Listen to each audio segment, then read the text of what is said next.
جب بھی 26 جولائی آتی تھی میں بہت افسردہ ہو جاتا تھا۔ آج بھی میں بہت عجیب حالت میں بیٹھا ہوا تھا۔ میں جانتا تھا اس کو یاد کرنا ایک بے وقوفانہ عمل ہے، لیکن میں اپنی اس حالت سے بیزار ہو گیا تھا۔ سال میں ایک بار ایسا ضرور ہوتا تھا جب میں کسی سے بات نہیں کرتا تھا، بس خاموشی سے بیٹھا ایک غیر مرئی نقطے کو گھورتا رہتا تھا۔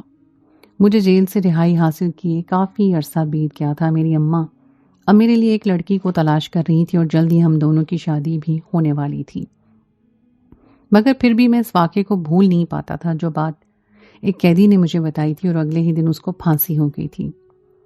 میری آنکھیں نم تھیں، دل عجیب سی کیفیت کا شکار تھا۔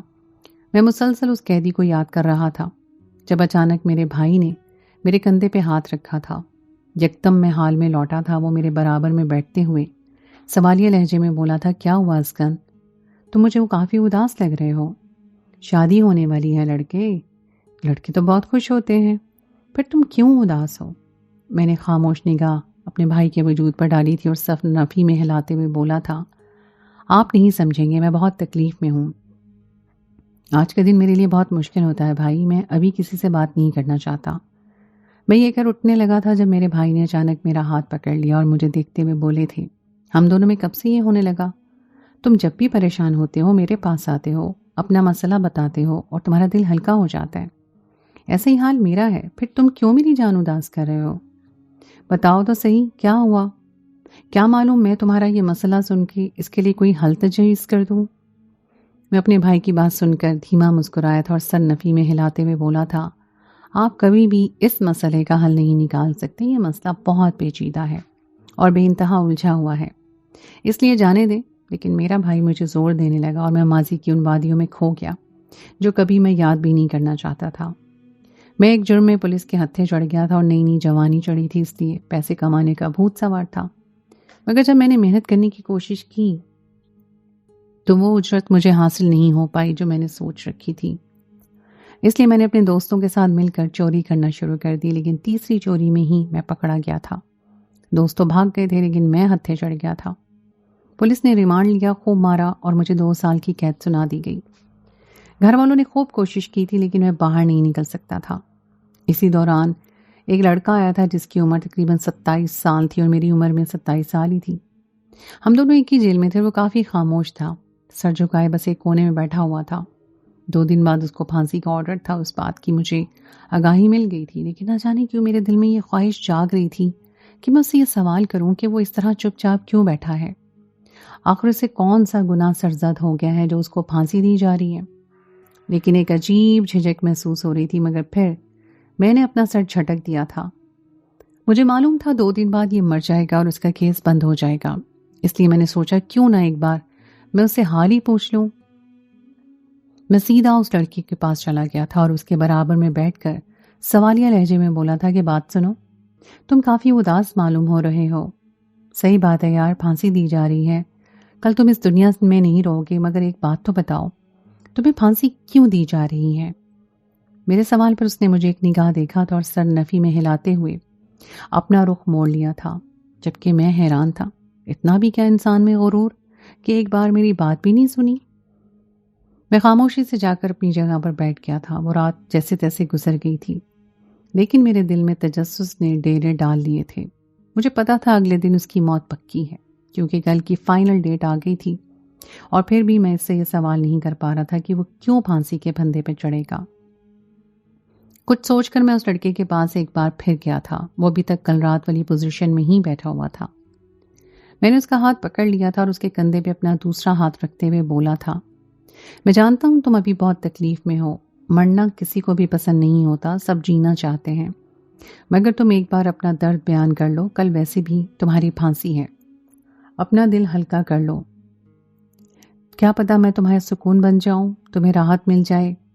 میری بات سن کر اس نے میری طرف ایک نگاہ دیکھا تھا اور سر نفی میں ہلاتے ہوئے بہت دھیمے لہجے میں بولا تھا، میرا سکون اور میری راحت صرف موت ہے، مجھے کوئی غرض نہیں ہے، تم نے غلط کہا، میں خوشی محسوس کر رہا ہوں کہ میں مرنے والا ہوں۔ جبکہ اس کی بات سن کر میں 14 طبق روشن ہو گئے تھے اور میں بے ساختہ بولا تھا، مگر کیوں؟ تم کیوں مرنا چاہتے ہو؟ مجھے دیکھو، مجھے 2 سال کے لیے یہاں پر قید کیا گیا ہے، لیکن میں کسی بھی طرح یہاں سے نکل جانا چاہتا ہوں۔ دل چاہتا ہے کہیں بھاگ جاؤں، ایک بات تو بتاؤ، کیا پتا میں تمہارا مسئلہ حل کر سکوں۔ میری بات سن کر وہ سیدھا ہو کر بیٹھ گیا۔ وہ کہنے لگا تم مجھے گالیاں دو گے؟ میں نے سر کو نفی میں ہلایا تھا اور سچے دل سے وعدہ کیا تھا تمہارے ساتھ جو بھی مسئلہ ہوگا میں سچے دل سے تمہاری ہر بات سنوں گا، تمہیں بالکل بھی جج نہیں کروں گا اور نہ ہی تمہیں گالیاں دوں گا۔ مجھے پتا ہے کل تم اس دنیا میں نہیں رہو گے، مجھے اس بات کا افسوس ہے، لیکن میں پھر بھی جاننا چاہتا ہوں کہ تمہیں پھانسی کیوں ہو رہی ہے۔ میری بات سن کے وہ چند لمحے کے لیے خاموش ہو گیا تھا اور پھر اپنا ماضی بیان کرنا شروع کر دیا تھا۔ میرا نام سکندر ہے اور میری عمر 20 سال تھی جب میں بری طرح بہک گیا تھا۔ میں اپنے ماں باپ کی اکلوتی اولاد تھا۔ ہم بہت خوشحال زندگی بسر کر رہے تھے۔ ایک اچھے علاقے میں رہتے ہوئے میں پروان چڑھ رہا تھا۔ میرے دوست احباب بھی بہت اچھے تھے، سبھی پڑھائی پر توجہ دینے والے اچھے گھروں سے تعلق رکھتے تھے۔ لیکن ایک دن ہماری پوری دنیا تبدیل ہو گئی تھی۔ میں اور میری ماں سڑک پر آ گئے تھے جب ایک روز ہمارے گھر کا ٹیلی فون بجا تھا۔ آج اتفاقی طور پر میں نے کالج سے چھٹی کر لی تھی، ورنہ عموماً میں گھر پہ ہی ہوتا تھا۔ میں نے ہی فون ریسیو کیا تھا اور عجلت میں بولا تھا، ہیلو، کون بات کر رہا ہے؟ اور جو بات آگے سے بتائی گئی تھی وہ سن کر میرے قدموں تلے سے زمین نکل گئی۔ ایسا محسوس ہوتا تھا جیسے گھر کی چھت میرے سر پہ گر گئی ہو۔ موبائل کی دوسری طرف موجود شخص نے مجھے بتایا تھا کہ میرے بابا کا انتقال ہو گیا ہے۔ میرے سر سے گھنا سایہ چلا گیا ہے۔ میں سورج کی روشنی میں ہوتے ہوئے اندھیری رات میں گر چکا ہوں۔ میری ماں پیچھے ہی کھڑی مجھے سوالیہ نگاہوں سے دیکھ رہی تھی۔ مجھے سمجھ ہی نہیں آ رہا تھا کہ میں اپنی ماں کو کیسے بتاؤں کہ وہ ہمیں چھوڑ کر چلے گئے ہیں۔ میں نے گہری سانس ہوا کی سپرد کی تھی اور موبائل رکھ دیا تھا۔ میری اماں فوراً میرے پاس آئی تھی اور گھبرائے لہجے میں بولی تھی، کیا ہوا ہے سکندر، سب خیریت ہے؟ کس کا فون تھا؟ مگر میرے لب جیسے کسی نے سی دیے تھے۔ میں اسی پل زمین بوس ہو گیا تھا۔ میری آنکھوں سے تواتر آنسو بہ رہے تھے، لیکن زبان پر قفل لگ چکا تھا۔ میری ماں نے فوراً اسی نمبر پر کال کی تھی اور اگلے شخص سے پوچھا تھا کہ ہوا کیا ہے۔ فون میرے بابا کے دفتر سے آیا تھا۔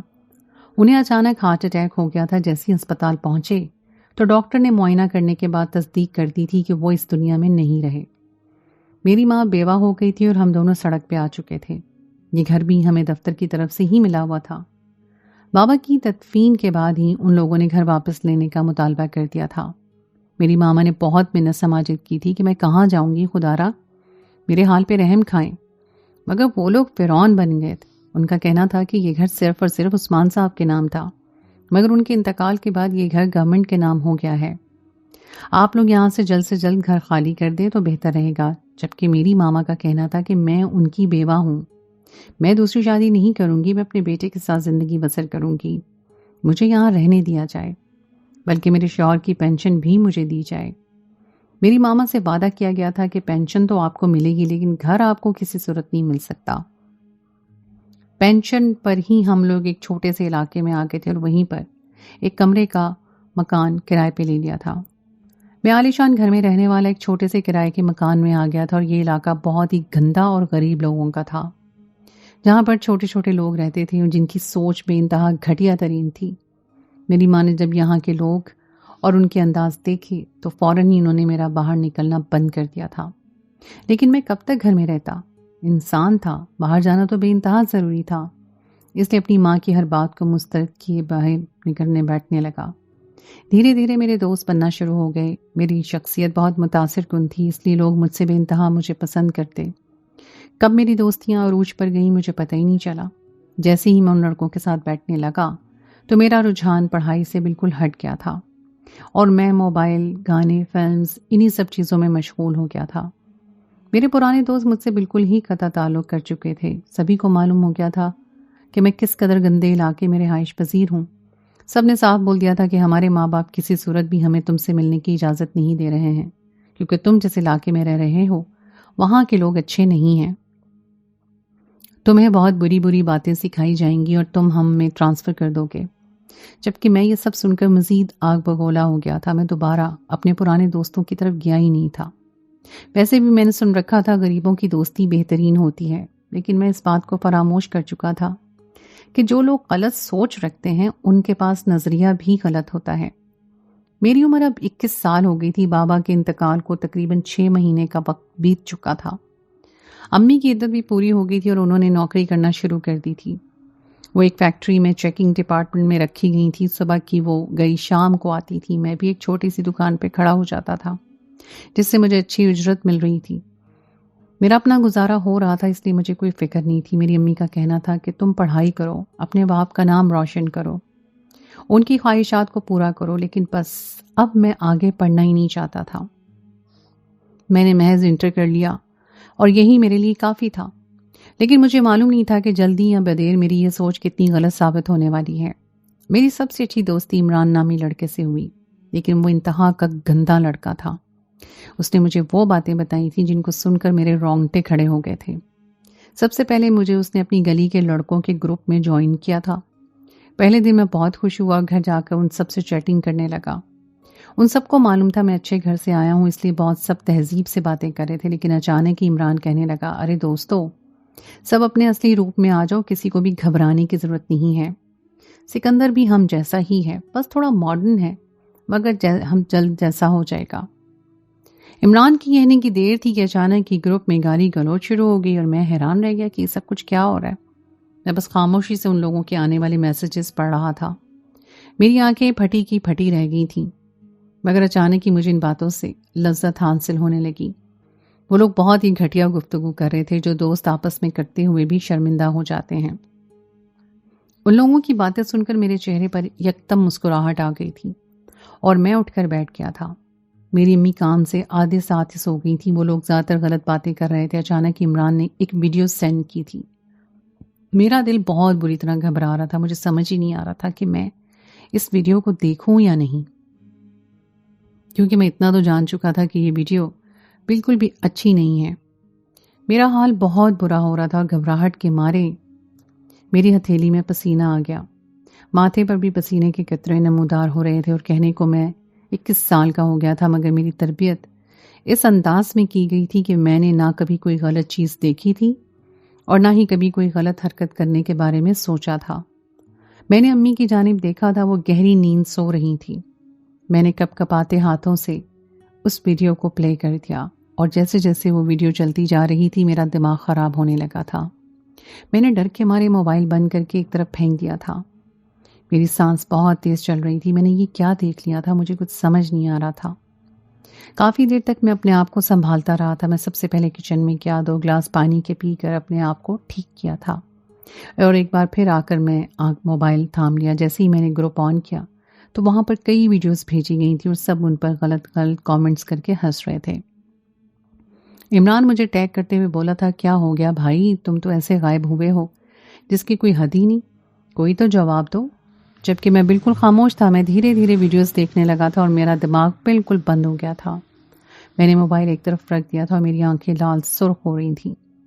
جذبات کے باعث میرا چہرہ بھی لال انگارا ہو گیا تھا، ہاتھ کپ کپا رہے تھے، اور اچانک میری نگاہ سامنے لیٹی ہوئی میری ماں پر گئی تھی، اور میں پل میں ہی اس بات کو فراموش کر چکا تھا کہ اس عورت سے میرا رشتہ کیا ہے۔ سامنے پڑی وہ صرف اور صرف میرے لیے ایک عورت تھی، اور میں اس سے اپنی خواہش کو پورا کر سکتا تھا۔ میں اپنی جگہ سے کھڑا ہوا تھا اور چلتے ہوئے اپنی ماں کے پاس آ گیا تھا۔ وہ کروٹ کے بل بہت سکون سے سو رہی تھی۔ میں نے اچانک اپنا ہاتھ بڑھا کر اس کے گال کو چھوا تھا۔ میرا وجود تپ رہا تھا۔ اچانک ہی میرا ہاتھ سے رکھتا ہوا ان کی گردن پر چلا گیا تھا، جب اچانک وہ اٹھ کھڑی ہوئی، مجھے دیکھتے حیران ہو کر بولی تھی، کیا ہو گیا ہے، یہاں کیا کر رہے ہو؟ میں یکدم دور ہٹا تھا۔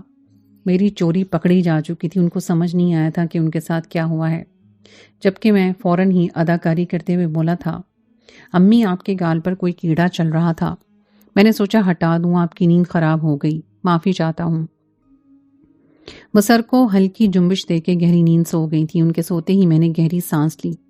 اگر ان کو معلوم ہو جاتا کہ میں کیا کر رہا ہوں تو وہ مجھے خوب مارتی اور نہ ہی مجھ سے کبھی کوئی واسطہ رکھتی۔ میں نے خدا کا شکر ادا کیا تھا اور فوراً ہی واش روم جا کر وضو بنایا تھا۔ میرا حال بہت برا ہو رہا تھا اور وضو بناتے ہی میرا جسم تھوڑا قابو میں آنے لگا تھا۔ میں نے جائے نماز بچھائی تھی اور اپنے اللہ کے سامنے سجدہ ریز ہو کر گڑ گڑا کر اپنے لیے دعا کرنے لگا تھا کہ ایسی کوئی بھی حرکت میں دوبارہ نہ کروں۔ مجھے اپنے آپ سے شرم محسوس ہو رہی تھی۔ وہ رات میرے لیے بہت اذیت بھری تھی۔ اگلی صبح میں اپنی ماں سے نظریں نہیں ملا پا رہا تھا۔ وہ مجھ سے مسلسل باتیں کر رہی تھی، میرے کام کے حوالے سے پوچھ تاچھ کر رہی تھی، لیکن میں بس ہاں ہوں میں جواب دے رہا تھا۔ ان کے کام پر جانے سے پہلے ہی میں گھر سے نکل گیا تھا اور سیدھا دکان پر گیا تھا۔ تھوڑی دیر بعد ہی عمران وہاں پہنچ گیا تھا اور مجھے دیکھتے ہوئے بولا تھا، بھائی تو کل رات کو کہاں چلا گیا تھا؟ ہم سب تو اتنی دیر تک باتیں کرتے رہے، تو نے ویڈیوز دیکھی تھی؟ میں خاموش رہا تھا، میرے پاس کہنے کے لیے کچھ بھی نہیں تھا، جب اچانک اس نے میرے کندھے پہ ہاتھ رکھا اور میری آنکھوں میں دیکھتا ہوا بولا، بھائی یہ سب تو بہت نارمل ہے، تم تو بہت ہی زیادہ حساس ہو، چلو میں تمہیں گروپ سے نکال دیتا ہوں اگر تمہیں ہمارا طریقہ برا لگا ہے۔ میں نے سر کو نفی میں ہلایا تھا، یہ کرنے کی تمہیں ضرورت نہیں ہے، میں نے تمہیں کچھ نہیں بولا، ہاں بس مجھے تھوڑا برا لگا تھا کیونکہ مجھے ان سب چیزوں کا بالکل اندازہ نہیں تھا، مگر کوئی بات نہیں۔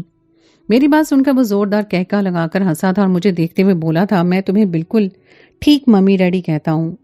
خیر ان سب باتوں کو چھوڑو، آج ہم سب نے ایک پارٹی رکھی ہے، تم آؤ گے نا؟ ویسے بھی تم ہماری گلی کے نئے لڑکے ہو، تمہیں آنا ہی پڑے گا۔ میں فوراً بولا، کیسی پارٹی؟ اور میں امی سے پوچھ کر بتاؤں گا، اگر وہ ہاں بولیں گی تو میں آ جاؤں گا۔ جبکہ وہ فوراً سر نفی میں ہلاتے ہوئے بولا، تمہاری ممی کو کسی قیمت پر بھی ہاں نہیں بولے گی، اس لیے ان سے نہ پوچھو، بس چپ چاپ آ جاؤ ورنہ تمہارا مزہ خراب ہو جائے گا۔ جبکہ میں حیران تھا، کیا مجھے اپنی ماں سے بغیر پوچھے اس پارٹی میں جانا چاہیے تھا یا نہیں؟ ہاں ہماری پارٹی پہلے بھی ہوتی تھی، میں جس جگہ رہتا تھا وہاں بھی اکثر اوقات اسٹوڈنٹس مل کر پارٹیز کرتے تھے، لیکن وہ پارٹی بہت تہذیب والی ہوتی تھی۔ میں اتنا تو جانتا تھا کہ ان کی پارٹی بالکل بھی اچھی نہیں ہوگی، اور میرے دل میں تجسس بھی آ رہا تھا کہ میں ان لوگوں کی پارٹی کو دیکھوں کہ یہ لوگ پارٹی میں کیا کرتے ہیں۔ یہی سوچ کر میں نے اپنا دماغ بنا لیا تھا۔ میں میڈیکل سٹور پر کھڑا ہوا تھا اور یہاں سے نیند کی گولی لینا بہت آسان کام تھا۔ میں نے خاموشی سے نیند کی گولیاں اٹھا لی تھیں اور گھر کی طرف چل پڑا تھا۔ امی رات میں لازمی ایک گلاس دودھ کا پیتی تھی، سارا دن مشقت کرنے کی وجہ سے وہ بے انتہا تھک جایا کرتی تھی۔ دودھ میں ہی انہیں دیتا تھا اور میں نے خاموشی سے 2 گولی نیند کی ان میں ملا دی اور امی کے آگے رکھ دیا۔ کھانا تناول کرنے کے بعد امی گٹاگٹ دودھ کا گلاس اپنے حلق میں انڈیل چکی تھی اور میں خاموشی سے ایک طرف لیٹ کر ان کے سونے کا انتظار کرنے لگا۔ تھوڑی دیر انہوں نے اپنا موبائل استعمال کیا تھا، پھر کھڑی ہو کر واش روم گئی تھیں اور سونے کے لیے لیٹ گئی تھیں اور جلد ہی وہ نیند کی وادیوں میں کھو چکی تھیں۔ میں نے ایک بار اچھی طرح انہیں دیکھ لیا تھا، وہ سو گئی تھی اور اب میرا جانا بے انتہا آسان تھا۔ میں نے اپنے اچھے کپڑے نکال کر زیب تن کیے تھے اور باہر کی طرف چل پڑا۔ میرا دل دھڑک دھڑک کر پاگل ہونے کے قریب آ گیا تھا۔ میں سارا دن جتنا بھی باہر گھوم لوں، 11 بجے کے بعد میری امی نے مجھ پر سختی کی ہوئی تھی کہ تم باہر نہیں جاؤ گے کیونکہ مجھے اکیلے ڈر لگتا ہے، تمہارے بابا بھی اب حیات نہیں ہیں، تم ہی اپنے گھر کو سنبھالنا ہے۔ امی کی جذباتی باتوں کی وجہ سے میں خاموش ہو جاتا تھا۔ میرا دوست عمران مجھے نکڑ پر ہی مل گیا تھا، میں اس کے ساتھ اس پارٹی میں چلا گیا۔ وہ لوگ ایک دور دراز کے کوٹھے پر مجھے لگ کر لے کر آئے۔ میں تو یہاں کی رنگین دنیا کو دیکھ کے حیرت کے سمندر میں غوطہ زن ہو گیا تھا۔ وہاں پر خوبصورت لڑکیاں رقص کر رہی تھیں اور ایک طرف ڈھول بجائے جا رہے تھے تو دوسری طرف گھنگرو پہنے وہ عورتیں ناچ رہی تھیں۔ میرا تو دماغ خراب ہو گیا تھا اور تھوڑی دیر کے بعد ہی ایک عجیب لباس پہنے ہم سب کے لیے ایک لڑکی حرام مشروب لے کر آئی تھی۔ میرا دل یکدم دھڑک اٹھا تھا۔ میں شراب کو زندگی میں پہلی بار دیکھ رہا تھا۔ میرے ماں باپ ان تمام برائیوں سے مجھے بہت دور رکھا ہوا تھا۔ عمران میرے ساتھ ہی موجود تھا، میرے ہاتھ بری طرح کانپ رہے تھے، ماتھے پہ پسینہ آ رہا تھا۔ میں عمران کو دیکھتے ہوئے بولا تھا، یار مجھے گھر جانا ہے، مجھے پریشانی ہو رہی ہے، اگر امی جاگ گئیں تو وہ بہت غصہ کریں گی، اور تم کہہ رہے تھے کہ پارٹی ہے، یہ تم مجھے کہاں لے کر آ گئے ہو اور یہ سب؟ میں مشروب کی طرف اشارہ کرتے ہوئے بولا تھا، جبکہ عمران نے میرے گلے میں ہاتھ ڈالا تھا اور مجھے اپنے ساتھ لگاتے ہوئے بولا تھا، ارے یار کیا ہو گیا تمہیں، یہ سب کچھ عام ہے، تم تو اس طرح سے شرما رہے ہو جیسے تم کوئی لڑکی ہو۔ وہ دیکھو کس طرح اپنی کمر لچکا کر میرا دل نکالنے کی کوشش کر رہی ہے۔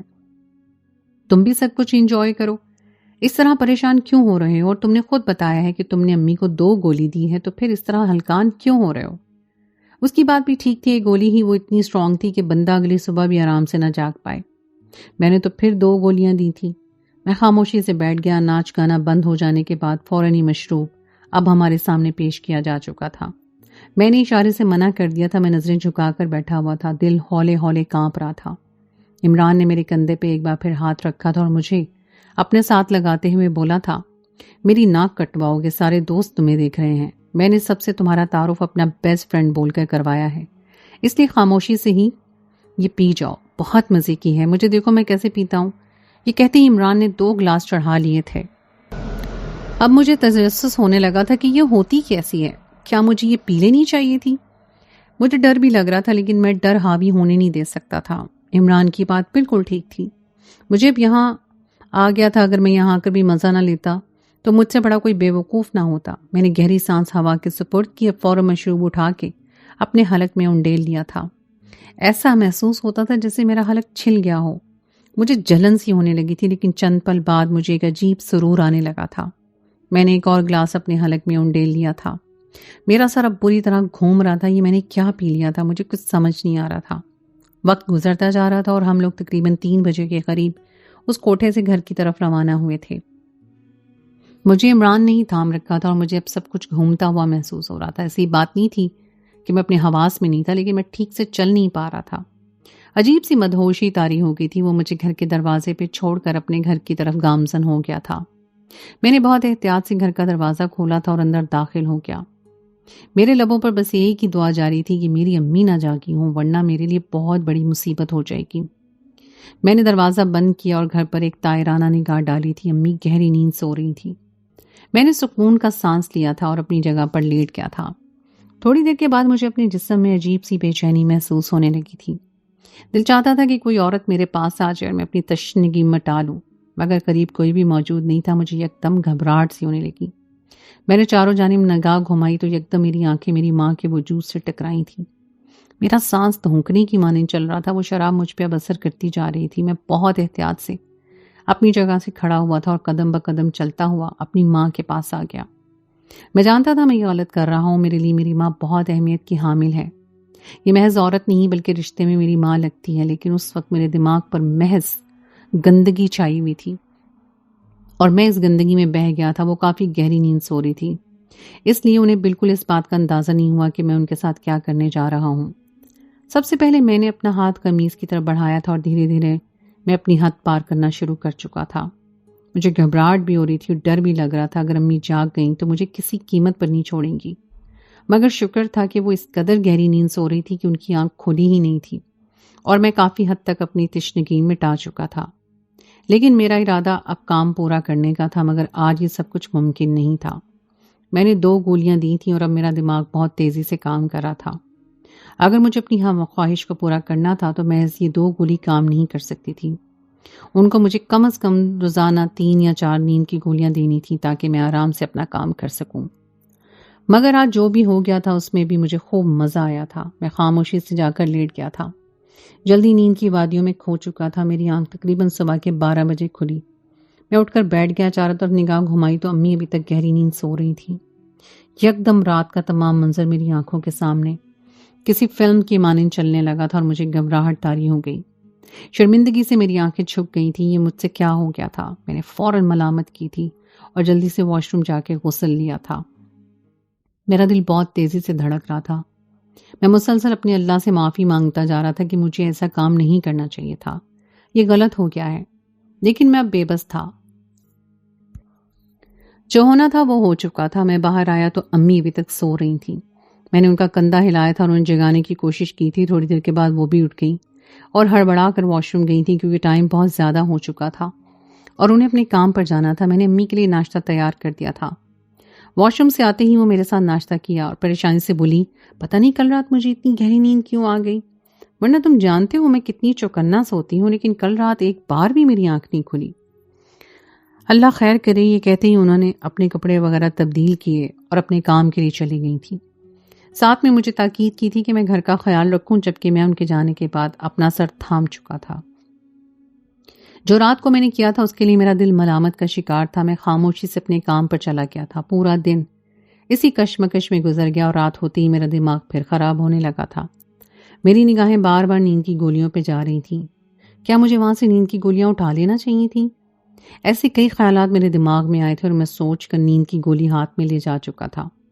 مالک کو خبر کی تھی اور اپنے گھر چلا گیا. میں گھر پہنچا تو امی بھی آ گئی تھیں. مجھے دیکھتی بولی تھی، آج تمہیں پتہ ہے ہمارے سیٹ صاحب نے مجھے اتنا ڈانٹا جس کی کوئی حد نہیں تھی. آخر کو وقت بھی اتنا زیادہ ہو گیا تھا. کل سے میں ٹائم کی پابندی کروں گی. میرے ہاتھ میں نیند کی گولیاں موجود تھیں. کیا مجھے اپنی ماں کے ساتھ ایسا کرنا چاہیے تھا؟ کہیں ان کی نوکری چلے گی تو ہم کہاں سے کھائیں گے؟ یہ خیال بھی میرے دماغ میں گردش کرنے لگا تھا، لیکن میں جذبات کے ہاتھوں بے انتہا مجبور تھا. میں نے خاموشی سے سر ہلا دیا تھا اور کچن میں جا کر امی کے کھانے کی تیاری کرنے لگا. گلاس میں دودھ ڈال کر میں اب عجیب کشمکش میں مبتلا ہو چکا تھا. کیا مجھے یہ کر لینا چاہیے تھا یا پھر نہیں؟ اور تھک ہار کر میں نے آنکھیں بند کرتے ہوئے 2 ہی نیند کی گولیاں دودھ میں ملا دی تھیں اور کھانا لگا کر ان کے ساتھ ہی بیٹھ گیا تھا. کھانا تناول کرنے کے بعد امی نے گلاس کا دودھ اپنے لبوں سے لگایا تھا اور حلق میں ڈیل گئی۔ تھوڑی دیر کے بعد ہی ان پر غنودگی طاری ہو چکی تھی اور وہ گہری نیند سو گئی تھی۔ آج میری عمران سے بالکل بھی ملاقات نہیں ہوئی تھی، اس لیے میں اس سے میسیجز پہ بات کر رہا تھا، مجھ سے اس دن کی پارٹی کے حوالے سے پوچھ رہا تھا۔ مجھے مزہ آیا نہیں، مزہ تو مجھے بہت آیا تھا، لیکن میں اس کو یہ بتانا نہیں چاہتا تھا کیونکہ مجھے معلوم تھا وہ لوگ مجھ پر دوبارہ اس چیز کے لیے فورس کریں گے اور میں اب دوبارہ نہیں جانا چاہتا تھا، کیونکہ اگر اس کی خبر میری ماں کو ہوئی تو وہ بہت دکھی ہو جائے گی اور مجھ سے ناراض بھی ہو جائے گی، اور مجھے وہ جگہ بالکل بھی اچھی نہیں لگی تھی۔ مگر عمران میری یہ بات سن کر بالکل بھی ناخوش نہیں ہوا، وہ ہنستے ہوئے بولا تھا، تم نے ابھی تک ماریا سے ملاقات نہیں کی نا، اس لیے تم ایسی بات کر رہے ہو۔ معلوم ہے اس کوٹھے کی شان ہے ماریا، میں تمہیں ضرور ملواؤں گا، ابھی ہمارا پلان اگلے مہینے بنے گا، پھر ہم سب دوست ایک ساتھ جائیں گے، اور سننے میں آیا ہے ماریا کسی کام کے سلسلے میں دوسرے شہر گئی ہوئی ہے، جب واپس آ جائے گی تو تم اس کا رقص دیکھنا، تمہارا دل خوش ہو جائے گا۔ جبکہ میں خاموش ہو گیا، میرا دماغ پٹک پٹک کر امی کی طرف جا رہا تھا۔ میں تھوڑی بات چیت کرنے کے بعد موبائل رکھ چکا تھا اور اب نگاہیں ٹیڑھی کیے اپنی ماں کو غور سے دیکھ رہا تھا۔ آج انہوں نے گلابی رنگ کا لباس پہنا ہوا تھا جو ان پر خوب جچ رہا تھا، اور میری ماں دیکھنے میں بلا کی حسین تھی، ان کی رنگت دودھ سے بھی زیادہ سفید تھی، مجھے انہی سے خوبصورتی ملی تھی۔ میں بہت خاموشی سے اپنی جگہ پہ کھڑا ہو گیا تھا اور امی کا معائنہ کیا۔ وہ کافی دیر پہلے ہی گہری نیند سو گئی تھی، میں اب اپنی کارروائی کرنا شروع کر چکا تھا۔ میں نے جلدی ان کے جسم سے کپڑے علیحدہ کرنے شروع کر دیے۔ میں دھیرے دھیرے اپنی حدیں پار کرتا جا رہا تھا، مجھ پہ گھبراہٹ بھی طاری ہو رہی تھی اور افسوس بھی ہو رہا تھا، لیکن اس وقت میں مزے کی ایک ایسی وادی میں گم تھا جس کی کوئی حد نہیں تھی۔ میں اس بات کو فراموش کر چکا تھا کہ میرے سامنے پڑی ہوئی یہ عورت میری ماں ہے، وہ مجھے بس ایک عورت لگ رہی تھی اور اس کے علاوہ کچھ نہیں۔ دھیرے دھیرے میں اپنی ہر حد تجاوز کرتا جا رہا تھا اور آخر میں اپنا کام پورا کر کے میں ان سے علیحدہ ہو گیا تھا اور جلدی جلدی ان کے کپڑے درست کر کے اپنی جگہ پر لیٹ گیا تھا۔ میں نے نظر گھما کر امی کو دیکھا، وہ ابھی تک سو رہی تھی۔ میں نے شکر کا سانس لیا تھا اور غسل لینے کے لیے واش روم چلا گیا۔ اب یہ ہر روز ہونے لگا تھا، جب جب مجھے کسی عورت کی حاجت ہوتی تھی میں امی کے قریب چلا جاتا تھا، اور اس حوالے سے ان کو بالکل بھی خبر نہیں ہو رہی تھی۔ وقت گزرتا جا رہا تھا اور ہمیں اس محلے میں رہتے ہوئے تقریباً 3 سال کا عرصہ بیت گیا تھا۔ ان 3 سال کے عرصے میں مجھ میں بہت تبدیلیاں آئی تھی، میں کافی جاندار ہو گیا تھا، امی بھی کافی بہتر ہو چکی تھی، ان کا کام بھی بڑھ گیا تھا اور مجھے بھی ایک اچھی جگہ نوکری مل گئی تھی۔ میں صبح 10 بجے کام پر جاتا تھا اور رات میں امی کے ساتھ ہی رات 10 بجے گھر واپس آ جاتا تھا۔ میں نے انٹر کیا ہوا تھا، اس لیے مجھے اچھی نوکری بآسانی مل چکی تھی، مگر اس کام کے درمیان بھی میں امی کے حوالے سے ہی یہ سب سوچتا رہتا تھا کہ کام کب ختم ہو اور میں گھر جا کر اپنی حاجت کو پورا کروں۔ میں اب بڑا ہو رہا تھا، لیکن اس کے باوجود میری آنکھوں پر گناہ کی پٹی بندھی ہوئی تھی۔ میرے دوست عمران کو بھی میں نے اس حوالے سے بتایا تھا، جبکہ وہ تو حیرت سے گنگ رہ گیا۔ چند پل وہ کچھ بول ہی نہیں پایا، پھر اس نے مجھ سے ایک بات کی، تم یہ غلط کر رہے ہو، لیکن اگر تمہیں یہ مناسب لگتا ہے تو پھر ٹھیک ہے، اپنے گھر میں ہی تم حاجت پوری کر لیتے ہو، باہر جا کر اگر کسی اور کے ساتھ کرو گے، پکڑے گے تو بڑی بدنامی ہوگی۔ جبکہ میں چپ تھا۔ وقت گزرتا جا رہا تھا اور دھیرے دھیرے ہمیں اس گھر میں رہتے ہوئے 5 سال کا عرصہ بیت گیا تھا۔ ان 5 سال کے عرصے کے دوران میں نے اور امی نے اتنی دولت اکٹھی کر لی تھی کہ ہم چھوٹا سا مکان اپنے لیے خرید لیتے۔ امی نے ہی وہ مکان خرید کے اپنے نام کر لیا تھا، مجھے بھی راحت اور سکون مل چکا تھا کہ اب ہمیں کرائے کے پیسے نہیں دینے پڑیں گے۔ وہ رات بہت روئی تھیں، ان کو ابو کی خوب یاد آئی تھی۔ میں بھی تھوڑا بہت آپ دیدہ ہو گیا تھا، لیکن اپنی عادت سے مجبور میں اپنے آپ کو وہ حرکت کرنے سے روک نہیں پایا تھا۔ وقت اور تیزی سے گزرتا جا رہا تھا اور اب 7 سال کا عرصہ بیت گیا تھا۔ امی کو 2 گولیاں اب اثر نہیں کرتی تھیں، اکثر اوقات وہ جلد نیند سے جاگ جاتی تھی، اس لیے میں نے ان کی ڈوز ہیوی کر دی تھی۔ آج میں نے 4 گولیاں دی تھی تاکہ میں آرام سے اپنا کام پورا کر سکوں اور وہ جاگ جائیں۔ یہ بھی مجھے ڈر تھا کہ اتنی ڈوز امی کے لیے ٹھیک ثابت ہوگی یا نہیں، لیکن مجھے اتنا زیادہ سوچنا نہیں پڑا تھا۔ میں نے جلدی سے اپنی کارروائی مکمل کر کے ان کے سامنے دودھ کا گلاس رکھ دیا۔ میرے سوچنے کے بالکل ٹھیک مطابق آج بھی انہوں نے بنا چو چرا کے دودھ پی لیا اور آج وہ جلد ہی نیند کی وادیوں میں چلی گئی۔ آج مجھے مکمل آزادی تھی، میں کچھ بھی ان کے ساتھ کر سکتا تھا اور میں نے اپنی کارروائی کرنا شروع کر دی تھی۔ میں گھر کے تمام دروازے اور کھڑکیاں بند رکھتا تھا تاکہ کسی کو بھی علم نہ ہو سکے کہ میں کیا کر رہا ہوں۔ دھیرے دھیرے میں ایک بار پھر اپنی ماں کے قریب جانا شروع ہو گیا، لیکن مجھے معلوم نہیں تھا کہ آج کی رات کے بعد میری ماں کتنی چوکنا ہونے والی ہے۔ دھیرے دھیرے میں ان کی عزت کو برباد کرتا چلا گیا تھا اور مجھے اس بات کا بالکل بھی احساس نہیں ہوا کہ یہ عورت میری ماں ہے۔ یہ سب مجھے زیب نہیں دیتا۔ وہ رب تعالیٰ مجھے اس غلطی کے لیے معاف نہیں کرے گا۔ بس میں مجبور تھا۔ میں نے ایک دو بار امی سے اپنی شادی کے حوالے سے بات کی تھی، لیکن ان کا کہنا تھا کہ پہلے تم تھوڑا کامیاب ہو جاؤ، پھر میں تمہارے لیے لڑکی تلاش کروں گی۔ اور یہی وجہ تھی کہ میں اپنے آپ کو کسی قیمت پر بھی روک نہیں پاتا تھا۔ میں جوان تھا اور جسمانی خواہش ہونا ایک فطری عمل تھا۔ میں کافی تھک چکا تھا اور جلدی سو گیا تھا۔ امی کے کپڑے وغیرہ بھی درست کر دیے تھے تاکہ انہیں پتہ نہ چل سکے۔ تمام شواہد بھی مٹا چکا تھا، مگر آج صبح امی کافی دیر سے اٹھنے کے بعد کچھ خاموش تھیں۔ انہوں نے مجھ سے کچھ نہیں بولا تھا۔ میں ان سے بات چیت کرنا چاہتا تھا لیکن وہ چپ تھیں۔ ان کو ایسی چپ لگی میں نے کبھی بھی نہیں دیکھی تھی۔ میں انہیں 3-4 بار مخاطب کر چکا تھا لیکن کوئی جواب ہی نہیں دے رہی تھی۔ کیا انہیں کوئی شک ہو گیا تھا؟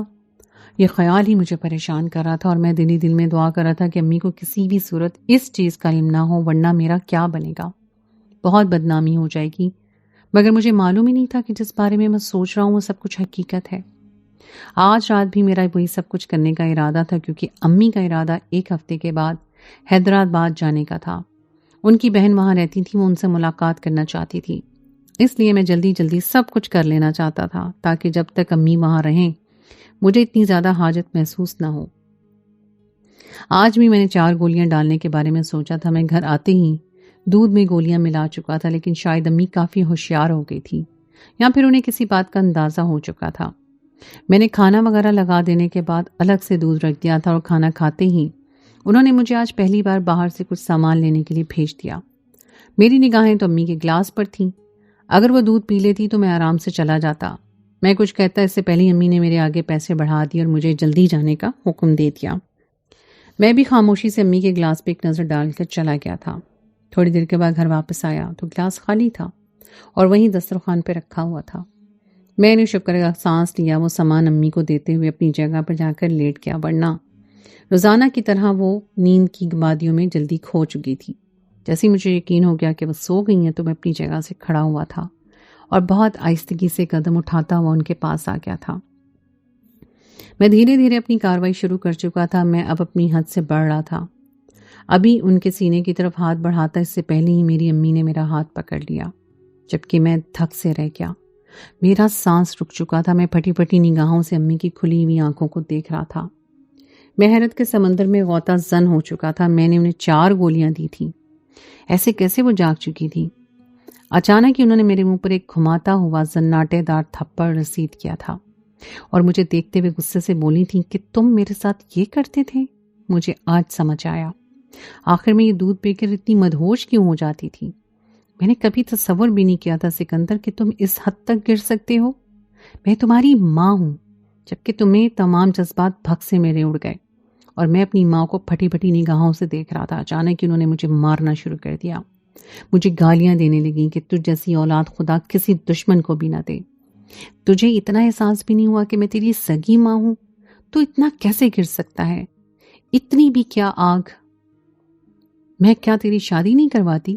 اور مجھے معلوم ہے جب سے ہم اس گھر میں آئے ہیں تو تب سے میرے ساتھ یہ سب کچھ کر رہا ہے، لیکن نشے میں ہونے کی وجہ سے میں کچھ سمجھ نہیں پاتی تھی۔ ہر صبح مجھے اپنے اندر کوئی نہ کوئی تبدیلی محسوس ہوتی تھی، لیکن میں اپنا سر جھٹک دیتی تھی کیونکہ مجھے تیری ذات پر یقین تھا، لیکن مجھے اتنا بالکل اندازہ نہیں تھا کہ تو انسان نہیں بلکہ درندہ ہے۔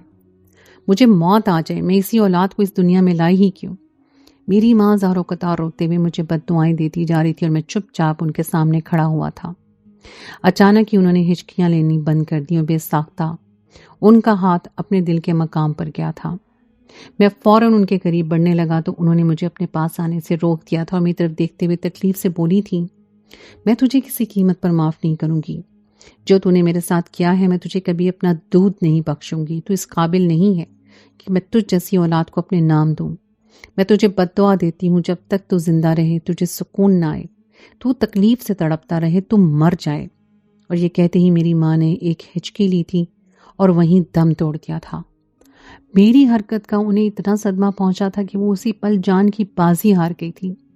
میں دیوانہ وار ان کے پاس بڑھا تھا اور ان کو کھال تب سمانے لگا، لیکن وہ بالکل بھی ہوش میں نہیں تھی۔ میں فوراً لے کے ہسپتال پہنچ گیا اور جب ہسپتال والوں نے معائنہ کیا تو وہ حیران رہ گئے۔ امی بیوہ تھی لیکن ان کے ساتھ جسمانی تعلقات قائم کیے گئے تھے۔ ڈاکٹر نے صاف کہا تھا کہ یہ کسی صدمے سے اس دنیا سے گئی ہیں اور ان کے ساتھ کسی نے جسمانی تعلقات قائم کیے ہیں۔ امی کا فوراً ہی ڈی این اے کروایا گیا تھا اور اس میں معلوم ہو گیا تھا کہ ان کے ساتھ جنسی تعلق کس نے قائم کیا ہے۔ میں بالکل خاموش تھا اور ڈاکٹرز پولیس کو اطلاع کر چکے تھے اور مجھے گرفتار کرنے کے لیے پولیس آ گئی تھی، لیکن میں نے اپنی امی کی آخری رسومات اپنے ہاتھ سے ادا کی تھی۔ میری ماں کا جانا مجھے بالکل ختم کر چکا تھا۔ میرے دل سے جینے کی امنگ ختم ہو گئی تھی۔ 2 دن بعد ہی مجھے کورٹ میں پیش کیا گیا۔ 7 سال اپنی ماں کے ساتھ جنسی تعلق قائم کرنے اور میری وجہ سے ان کی موت ہونے پر مجھے پھانسی کا حکم سنایا گیا تھا، جبکہ میں اس سزا پر خوش تھا۔ عمران اور میرے باقی دوست، ان سب کو بھی میں سزا کے بارے میں پتہ چل گیا تھا۔ سب آخری بار مجھ سے ملنے کے لیے آئے تھے، جبکہ عمران کو دیکھ کر محض ایک بات کہی تھی کہ تم نے میرے ساتھ بہت غلط کیا، اور مجھے پولیس لے گئی تھی۔ وہ اپنی کہانی سنا کر خاموش ہو گیا تھا۔ میں چپ چاپ اس کو دیکھنے لگا تھا۔ واقعی میرے پاس الفاظ نہیں تھے۔ میں اس کو کیا بولتا؟ اگلی صبح ہی پھانسی کے آرڈر جاری کر دیے گئے تھے اور پولیس اہلکار اس کو اپنے ساتھ لے گئے تھے۔ میں چپ ہو گیا تھا اور جب سے ہی میری زندگی تبدیل ہو گئی تھی۔ میں بس اب باہر جانے کی دعا کرتا تھا اور اپنی زندگی کو ایک نئے انداز سے جینا چاہتا تھا۔